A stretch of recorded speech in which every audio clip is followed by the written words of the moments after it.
Noa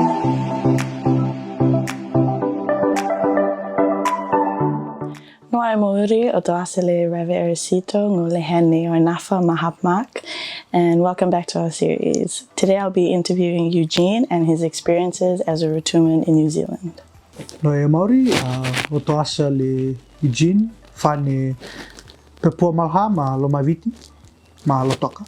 O to urua le Eugene Gibson. Manohe Canis Creek Purua. So as a Rotuman living here in New Zealand, have you always been part of the Rotuman community? I would say no, because when we moved to Dunedin from Fiji when we were younger, there was only one Rotuman family in Dunedin, and that was ours. So, nah. And so we just joined the Fijian community mainly. So we were quite involved with the Otago Fijian community. And then later on we learned that there was a family in Invercargill. So we connected with them for a while. And then when we came up here, same thing really. I think I met the Fijian community first. So got involved in that space. And yeah, only just kind of maybe a couple of years ago, kind of met up with the other Rotumans that are here. So how did you get involved with the Rotuman community? Did you meet someone? Yeah, so I didn't realize that I knew a couple of relatives here that were in the community, and so I bumped into them, and then they slowly just connected me to everybody that was here.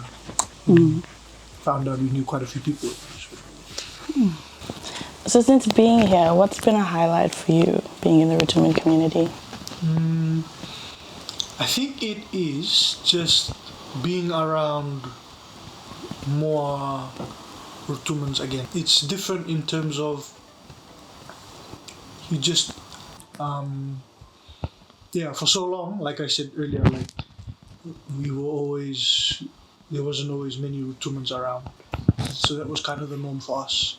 And we used to have to wait till we went back to Fiji to see our families and things, and then you get your cup would be filled again with Rotuman people. But it's cool that you can just meet people more often, more regularly. So that's been massive. So outside of the Rotuman community, what do you do? I'm a school teacher by profession. I teach in our local area here in Canis Creek in Porirua. And I've been teaching in this community for about, it's over 10 years now, just. But I studied down in Otago before that, and I taught a year down there. And we mainly teach Pasifika and Maori students. And how would you describe your journey in the Rotuman language and culture? That's interesting, because growing up, I don't think we heard a lot of Rotuman being spoken, being a mixed culture or mixed heritage, like the main language was English, and then after that it was Fijian. So to be honest, I'd say my Fijian is better than my Rotuman, and that was just mainly our grandmother spoke to us mainly in Fijian. So, and when you're just out and about, with friends and things, play rugby and stuff, that everyone speaks Fijian, so you just have to pick it up. So the blessing was though that we weren't necessarily spoken to or hear much of the language, but we did a lot of the cultural stuff. We did a lot of that, like the events and things, but we didn't have the language. So again, going like I was saying earlier about the depth there, you know it, you see it, you've done it, but you don't quite understand the depth because the language is in there. So I'd say like growing up, there was like maybe our feet were just dipped into the culture, but not like fully immersed in the culture. And then coming here, again, there were like hardly any Rotumans around, especially down in Otago. So going to the Fijian community, I think our Fijian language definitely got better, but I think our Rotuman side of things just kind of like plateaued quite a lot. And then since coming back and reconnecting, we just through Tomaka and things, that's been like a good start. And I've signed up to, I want to get their organization right. It's PEC, I think it is, and they've offered they offer Rotuman language classes. So I've been doing them. I did one in 2020 during lockdown. I did that one, and I do one every Thursday. Yeah, so that's been going for the last maybe 6 weeks or 4 weeks or however long they've offered it for. Shout out to Itu, our teacher. So do you think there's sometimes like a disconnect when you know the culture but not really the language? Yeah, I'd say so. Because then I think knowing the culture without the language will only take you so far.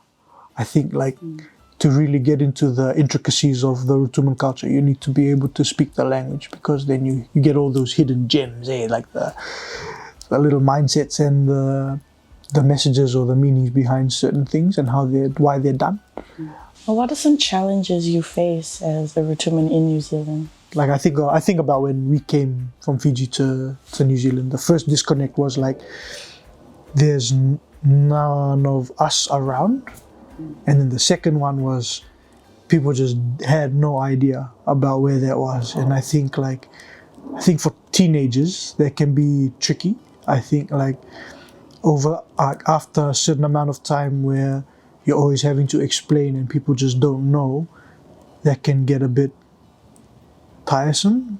Again, this is just like a personal experience. I think one of the challenges of Rotumans being in New Zealand is that how easy it can be for us to merge and just become Fijian.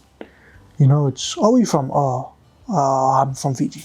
That, because that's the answer that, and that people will understand that one more. So there's that. That's, I find, quite difficult, or was a challenge. Now that I'm an adult and being part of the community now, the challenge is trying to bring us together and work towards the common goal of sustaining the language. And because being someone that like kind of went away from the community or not went away, but like not engaging at the start or when I was younger in like say Wellington, for example, I know that there will be Rotumans out there just like me that aren't always connected. And so I guess the challenge is, how do we connect more of our Rotuman people together?